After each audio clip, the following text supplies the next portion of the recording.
So we wanted to share a story of ours that happened over the weekend because we get a lot of comments of people saying, how do I know God's working in my life? How do I see God working in my life?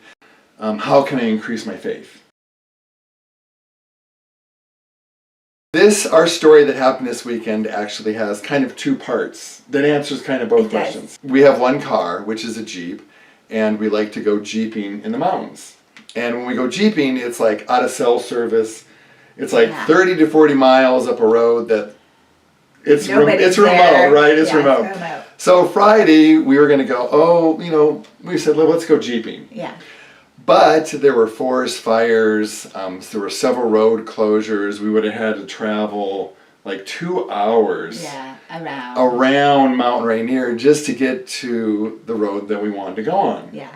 We both kind of said, we both had that feeling that God's kind of telling us probably shouldn't go. Fast forward to Saturday. Kim had to take Zoe to a vet. Yeah, just a checkup. Checkup, easy peasy, 5 miles away, right? Yeah, it's really close. So she goes, I'm at home, I'm kind of doing some YouTube stuff, and I get a phone call. Yeah. And it's Kim. It's me. And what does she say? I said, my car won't start. I mean, dead. It's dead. Right? Dead. It wouldn't even go tick, tick, tick, tick, tick. Right away, I get that kind of a sick, irritated feeling. It's like, oh, come on, are you kidding me, I mean, everything's going so smooth and nice, and now our car won't start. And I started to think, okay, we only have one car, how am I going to get to her? Right. I mean, and then I'm thinking, oh my gosh, we can't afford a bill right now, a huge car bill right now. We kind of talked on the phone, we said, okay, you call AAA, and let me call the dealership and see if we have to have you towed.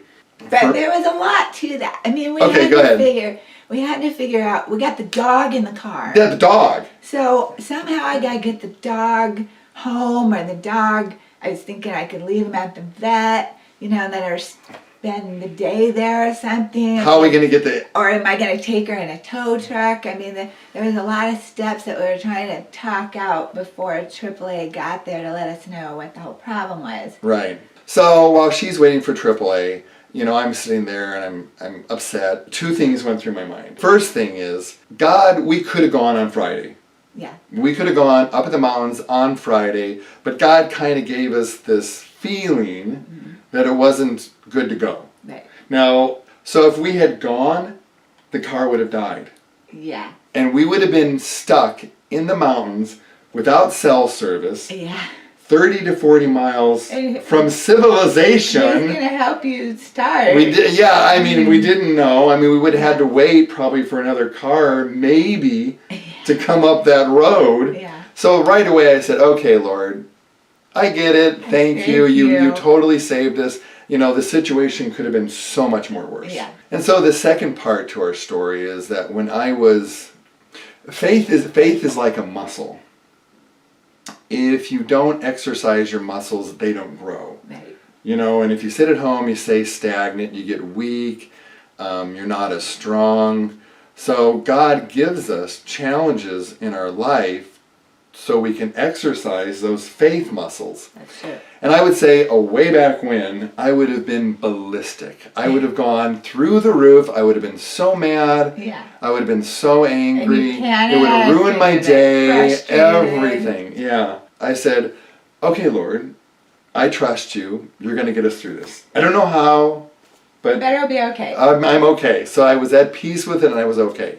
And meanwhile, I'm in the car going, okay, what am I going to do with the dog? Da, da, da. So I'm like, okay, God, I know that whatever happens, you're going to take care of me. So you're going to make this, it's an inconvenience. Yes. And no, I don't want to be doing this on my Saturday. No. But I know that you're going to help me get through it, and I know everything's going to be okay, and I know you're going to provide. Yep. About that time, AAA shows up. And while that's happening, I'm sitting there praying. While I know AAA's there because they said they're going to be there at 10:55, I'm praying. I says, Lord, we just don't need this right now. Just let it be a battery. Let it be a battery. Let it be simple, easy, like that. So I'm praying. The guy is really nice. He gets out. He has this little box, and he hooks it up to the battery.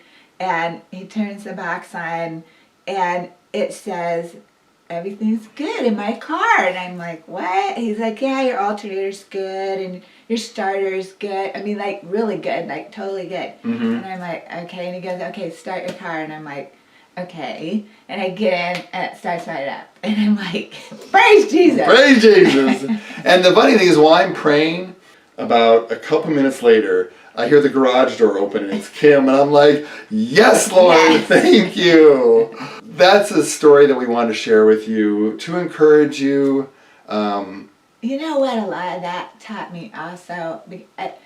There's a lot of times that you want to build your faith, so you think that that's just reading the Bible or just praying, Right, which right. are definitely steps. Yes. But they don't need to be gigantic issues No. in your life to build your faith. Yep. For me, this was a good lesson that it can be a good little one. things You're like good. this that even can be something so simple. So I hope that story encourages you guys. Yeah. Let us know if you have a Jesus story like that in the comments below. We'd love to hear about it. Yeah. Hope you guys have a great day. Yeah. We'll see you soon. Bye.